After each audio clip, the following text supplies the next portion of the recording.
Сәлеметсіздер ме, құрметті әріптестер? Менің бағдарламам қызықты грамматика 4-ші сынып оқушыларына арналған деп аталады.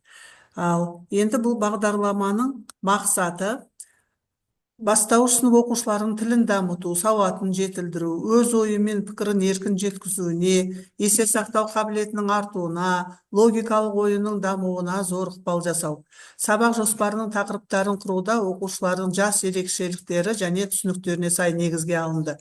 Пәннің негізгі міндеті оқушылардың белсенділігін, қызығушылығын арттыруға, сауаттылығын дамытуда ойын түрлері, әртүрлі деңгейдегі тапсырмалар, анаграммалар, метаграммалар, жұмбақтар енгізілді.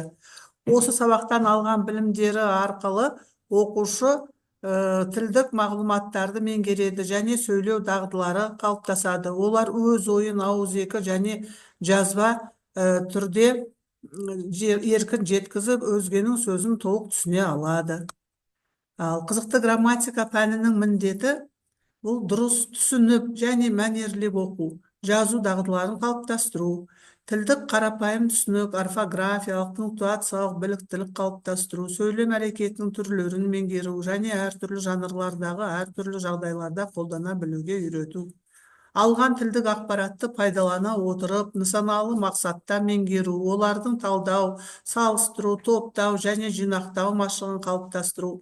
Оқушылардың сөздік қорын молайту, тілін байыту, білім беру арқылы оқушылардың сауаттылығын көру, есте сақтау қабілеттерін жетілдіру, диалогтық және монологиялық сөйлеу дағдыларын жетілдіру, өздігінен мәтін құру, өз ойларын ауызша және жазбаша еркін жеткізе білу дағдыларын жетілдіру. Оқушының бойында адами құндылықтарды, қайырымдылықты, сүйіспеншілікті, елжандылықты, имандылықты дамыту, қоршаған ортамен ізгі қарым-қатынас жасауға тәрбиелеу. Енді бұл бағдарламадан күтілетін нәтиже: сөздердің дұрыс жазылуы, сауатты әрі әдемі жазуға дағдыланады. Оқушыларда жылдам әрі жүйелі талдау дағдысы қалыптасады.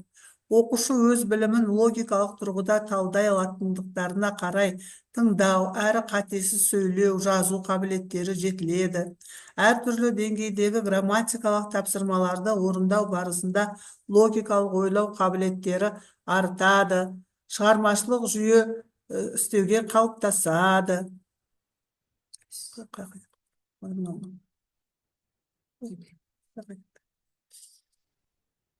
Бесінші.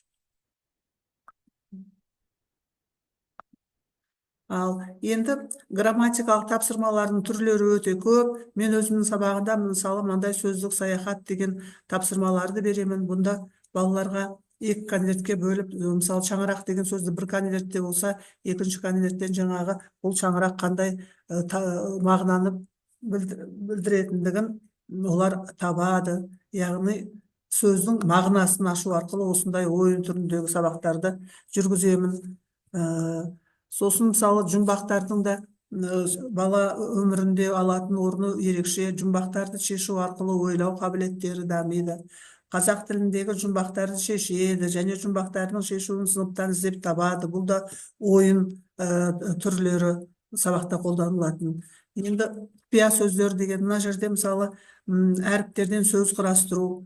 Бұны да түрлі түсті шарлардың ішіне салып, оның ішінен жаңа сөздерді әріптерден сөз құрастырады. Осындай тапсырмалар болады.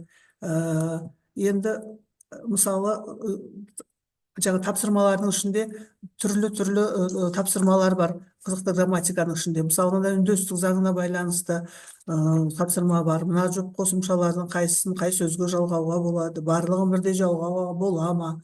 Болмаса мәні неде деген сияқты. Сол сияқты мәндес сөздерді тап, қарама қарсы мәндегі сөздерді тап деген сияқты тапсырмалар болады. Енді 4-ші сыныптың оқушылары бұл біздің мемлекеттік әнұранды барлықтарда бірдей жатқа біледі деп айтуға болады. Әр сабақты осы мемлекеттік әнұранмен бастаймыз. Бала өмірінде мәнерлеп оқудың, ән айтудың рөлі өте ерекше. Мәнерлеп оқуды көбірек тақпақ берген сайын балалардың есте сақтау қабілеттері арта түседі. Ал енді ән үйрету арқылы қазақ халқының әндерін жақсы көруге, қызығушылықтары артады. Балалар, бұл бастауыш сыныптың балалары ұялмайды, олар әнді өте сүйсініп, құштарлықпен жақсы көріп орындайды. Қазақ тілі кітабының ішіндегі барлық әндерді біз жатқа білеміз, балалардың бәрі қуана айтады. Ал жаңағы еліміздің тәуелсіздік алған күніне орай көк тудың желбірегені деген әнді үйреткен кезімде менің оқушыларымның көздерінен оттары ұшқындап, жаңағы патриоттық сезімдері оянды деп айтуға болады. Ал мынау біздің мектебіміздегі осы 20 наурыз күні өткен наурыз тойынан үзінді. Бұнда мысалы мен бесікке салу көрінісін көрсетіп жатырмын, ал оқушыларым менің жанымда әлди әнін нақышына келтіре шырқап, қуана ұлттық костюмдерімен белсене қатысып жатыр. Енді қазақ тілін құрметтеуге, қазақ тілін сүюге оқушыларды түрлі әдіс тәсілдер арқылы, қызықты грамматикалық тапсырмалар арқылы, өлең мен жырлар арқылы, ән арқылы тәрбиелеуімізге болады. Назарларыңызға көп рахмет.